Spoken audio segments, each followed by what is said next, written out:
Hey everybody, welcome back to another Eagle's Nest Deck Tech with our X1 finalists today, Comrade. How are you doing today? I'm doing great. I'm doing great. Had a lot of fun tonight. Great. Thanks for And asking. can you introduce yourself? Tell us a bit about yourself. Yeah, my name is Darren, Comrade Online. I play a lot of games. Digimon is probably one of my favorite games, and it's probably one of my favorite series. So that's why I play it. All right. And so you went X1 today with this deck. You Mhm. only lost a match to Medusa, but you did beat the Ping Pong Omnimon Alter S. And what was the other opponent you beat? Another Medusa. Okay. And so we have your Shine Gray list here. Ever since 81 came out, you've been playing this deck. Just because you didn't win today's tournament, I wanted to interview you because you have been very successful with the deck and consistently topping. You are good at the Shinegreymon deck, and you have won a few tournaments already with it. So here's your deck. Now, the thing that I wanted to ask you about first off was about Ukomon. Maybe for a deck like this, you might be playing Ukomon to get an early check, or maybe you need it for consistency. What's the real reason you play Uko?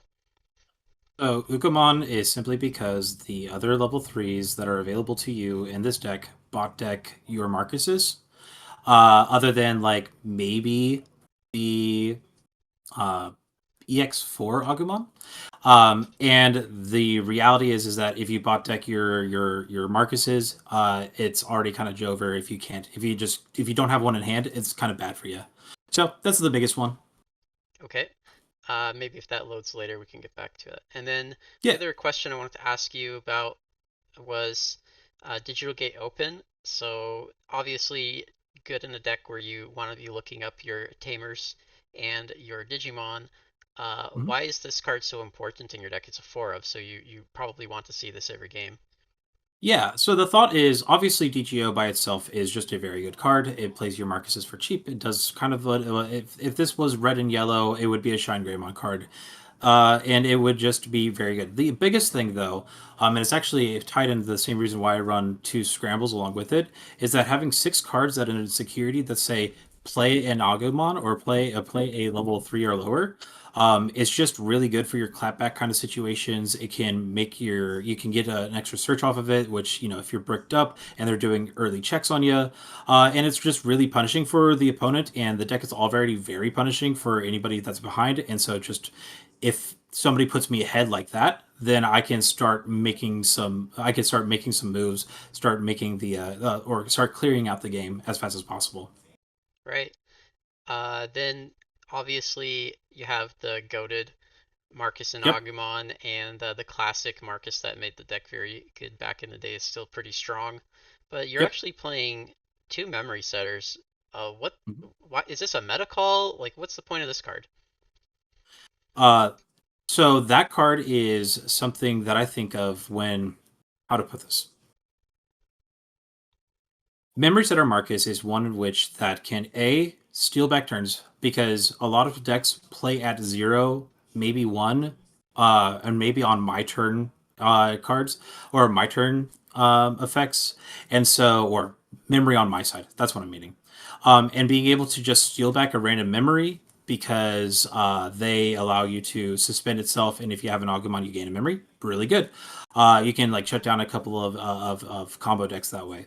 The other thing is that the previous version of the deck that I was running had a lot of what are they analog youths in the tamer slot, and after I nixed the analog youths, I needed something to be able to bump up 81's DP minus to get to that crucial 12k, and even then after that 15k threshold, that's very important in a lot of matchups.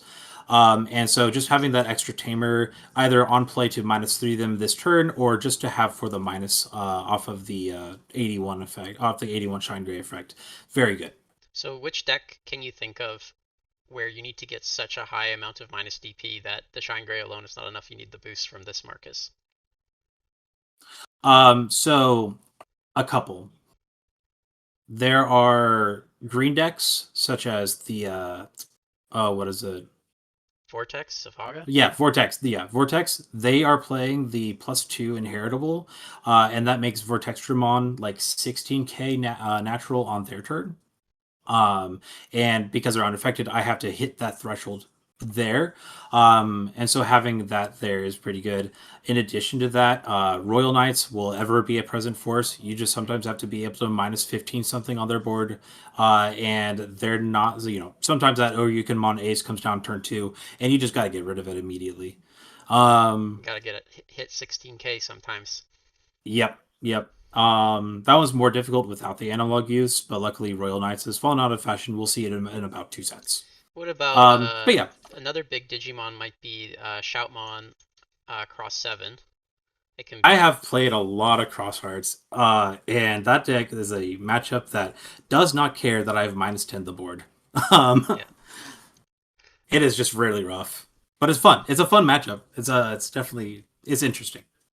Was there a strategy that you wanted to go over with your deck to explain how you are successful with it? Like what opener do you want? Like what's your best turn one? Yeah. Depends on the verses. I'll go over the first. The best, honestly, is some of the times Uko turn one, very good. Nobody can complain about that. Then after that, if it's Agu and back, oftentimes having Memory Setter Marcus or DGO on board is just really nice to be able to pop off on turn two, especially if they give you one or two memory. The other big thing is Hmm. actually, those are my two. Those are the big two openers. I can go over strategy now. Yep. So what you're saying is like the recurring value that you get from having an Uko in the beginning of the Mm-hmm. game with a Marcus out is worth spending a lot of memory on all of it. Okay, so Yeah. then you go Uko turn one, play your DGO or one of your Marcuses, and now it's your Mm-hmm. turn two. You promote Uko, you get some search. Are Mm-hmm. you doing anything that turn, or just still setting up on turn two? Turn two, if it's Uko, it's still set up. I have to get a four and back so that I can't get memory choked early on. And then, but if I do get a four and back, then I can automatically, no matter what memory point my opponent sets me at, I can automatically go to ruin mode. That turn in -10 the board. Yeah, that's that's the strategy, right? Yep. Yep, Okay. that's the big thing. Well, actually, there was one more. The other thing is that there's the other reason why the memory Marcus is actually really cool is that on some of the more bricked up hands, you go to three if you on your turn, and let's say you can't find all your pieces, the memory Marcus being able to swing instead of your other pieces, giving you that memory back, puts you to zero, allows you to like maybe play with allows you to get like another search, anything that you need to be able to do. It gives you a little bit of that flexibility. At the end of the day, the you don't really care how much memory your opponent has as long as the opponent has as long as you can assess what kind of threats they're going to pose. -10ing the board though, always a good thing. So I did have a question for you because you're our resident Shinegreymon Mhm. expert. Hopefully the card will load here, but this new Shinegreymon is coming out in less than a month. People are going to be getting their hands on it. Do Mhm. you play your deck pretty much the same way and replace any number of ruin modes with the new burst mode, or is this going to be uh, for a completely different type of Shine deck? So the answer is in Rune Mode Turbo in this deck, I don't think it plays. I think it doesn't play that well. That deck wants you to play like BT13 Rise Greymon, the one that plays one Marcus, maybe X Antibody that plays another That's Red or not Yellow this one. Tamer. No, no, sorry, BT13. not Shine Gray, Rise Gray, Oh, Rise Gray, Rise not Gray. Shine Gray. Oh, yes, the one that just plays a Plays. Marcus when it digivolves. Yeah. Yeah. That also, what's it? You kind of like DGO still in the deck somewhere, but after that, you probably still want like mem boosts. You want to get like if you want to get your memory counter to like six on your turn, so that you can just go four Marcuses in a row, then burst mode into like six checks. So I think it's a completely different deck, but I Mhm. still think even in ruin mode, it can be a one of and be good. Do You know. you think that this is going to be your main deck without any changes when the new starter deck and BT25 comes out, or do you update your Shine Greymon list? Starter decks. I think you just tech in maybe the new you tech in the new Shine Gray, the Okay. level 6.